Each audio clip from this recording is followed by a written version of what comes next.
Bonjour à tous et à toutes, aujourd'hui on vous parle d'une chaussure culte, la Hoka Clifton 10. Depuis ses débuts, la Clifton est le modèle emblématique de la marque. C'est aussi l'une des chaussures les plus populaires au monde, ce qui explique les grandes attentes pour cette 10e version, 2 ans après la Clifton 9. Entre-temps, les chaussures de running ont beaucoup évolué.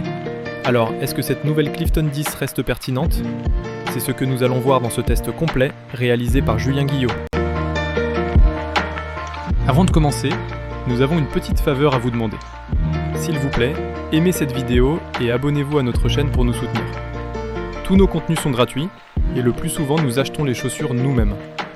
Plus nous avons d'abonnés et plus nous pouvons vous proposer de nouveaux tests. À l'écran, vous pouvez voir les caractéristiques principales. Avec 42 mm sous le talon, on a clairement plus d'amorti qu'auparavant. Le drop de 8 mm s'éloigne également du drop faible typique de Hoka. Le poids de 260 grammes en taille 42 est plutôt standard si on compare aux Asics Nimbus ou aux Nike Pegasus. La hauteur de la semelle augmente clairement par rapport à la version précédente. On passe à 42 mm au talon et 34 mm à l'avant-pied, soit respectivement 2 mm en plus et 1 mm en moins par rapport à la V9. C'est un changement significatif qui a surpris certains testeurs, estimant que la Clifton s'éloigne un peu de son esprit d'origine. Mais pour Julien, ce n'est pas un problème.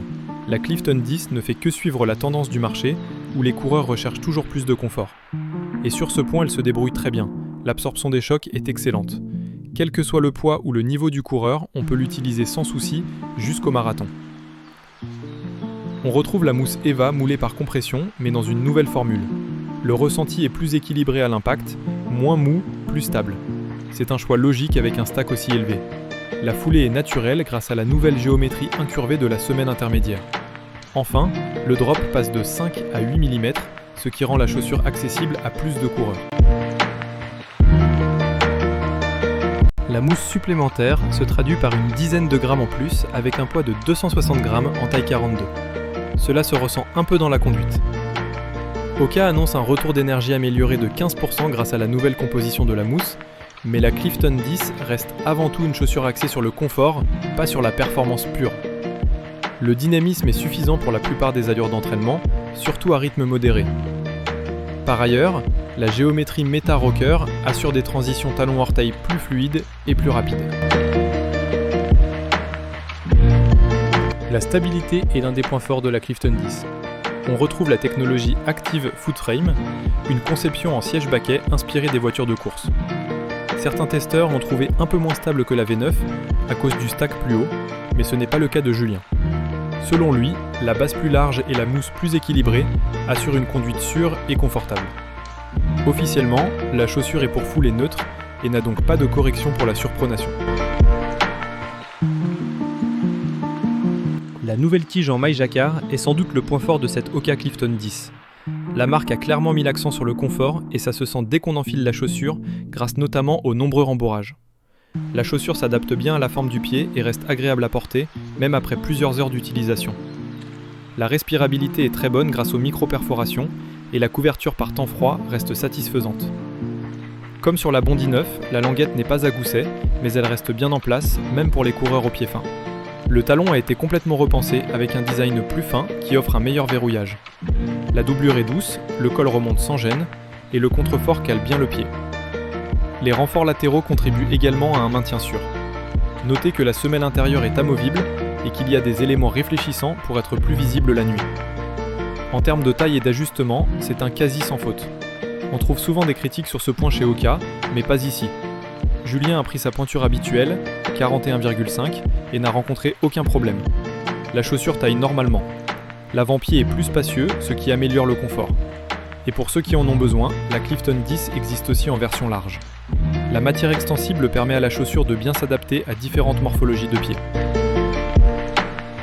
La semelle extérieure utilise le caoutchouc Durabrasion avec une disposition légèrement différente de la V9. La traction est très bonne, y compris sur surface humide. Les nombreuses rainures permettent une bonne flexibilité. C'est une chaussure de route, mais elle pourra aussi vous accompagner sur les chemins faciles, non techniques. La Hoka Clifton 10 est la chaussure d'entraînement par excellence. Elle offre ainsi une configuration stable, protectrice et polyvalente. Ce modèle conviendra aussi bien aux coureurs débutants qu'aux marathoniens expérimentés. Le confort et l'amorti permettent d'enchaîner les kilomètres sans fatigue, tandis que la stabilité rassurera les coureurs qui veulent une foulée sûre. Du footing lent à la sortie longue, c'est un modèle idéal pour l'entraînement quotidien. Cette force est aussi sa limite. Ce n'est pas une chaussure idéale pour la compétition. Son dynamisme est correct, mais n'a rien à voir aux super chaussures à plaque carbone ou mousse Peba. Elle reste une bonne option si vous souhaitez une paire unique pour tout faire en mode confort. Si vous aviez la Clifton 9, à quoi faut-il s'attendre avec cette nouvelle version 10 ? Les principaux changements sont la mousse supplémentaire avec 2 mm en plus sous le talon, accompagnée d'une nouvelle géométrie de la semelle intermédiaire. Le drop devient plus accessible avec 8 mm contre 5 mm auparavant. La nouvelle conception du talon assure un meilleur maintien et la disposition du caoutchouc et les rainures plus profondes donnent une meilleure flexibilité. Il y a également un peu plus d'espace, notamment à l'avant-pied. Globalement, la Clifton 10 est plus aboutie, mais la 9 reste un bon choix, et vu que c'est une ancienne série, elle est beaucoup moins chère.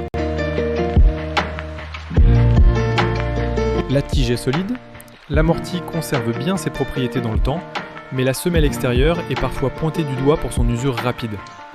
Julien n'a pas encore eu de problème, mais c'est un point à surveiller si vous avez tendance à user vos chaussures vite. Le rapport qualité-prix est dans la moyenne du marché. La Clifton 10 est plus chère que la Nike Pegasus 41, mais moins chère que la Saucony Triumph 23 et l'Asics Gel Nimbus 27. Enfin, ce modèle utilise 80% de matériaux recyclés dans la tige et est vegan, donc sans matière animale. Difficile de satisfaire tout le monde quand on touche à une icône comme la Clifton. Mais cette Hoka Clifton 10 reste globalement fidèle à l'esprit de la série. C'est une chaussure confortable, stable et fiable, parfaite pour les entraînements quotidiens, les longues sorties ou tout simplement comme paire unique pour courir et marcher. Une évolution réussie dans la continuité d'un modèle déjà culte.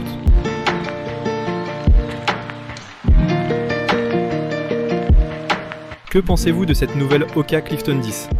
Est-elle toujours pertinente ou préférez-vous d'autres modèles plus modernes pour l'entraînement ? Dites-nous tout dans les commentaires et n'hésitez pas à poser vos questions. Si cette vidéo vous a plu, abonnez-vous à notre chaîne pour ne pas rater les suivantes. Nous avons également une newsletter où nous partageons des contenus exclusifs avec nos abonnés sur les chaussures et l'entraînement. Cliquez sur le lien qui va apparaître à l'écran pour la rejoindre. Merci beaucoup d'avoir regardé cette vidéo et on se retrouve très bientôt pour de nouveaux tests de chaussures. Bonne course!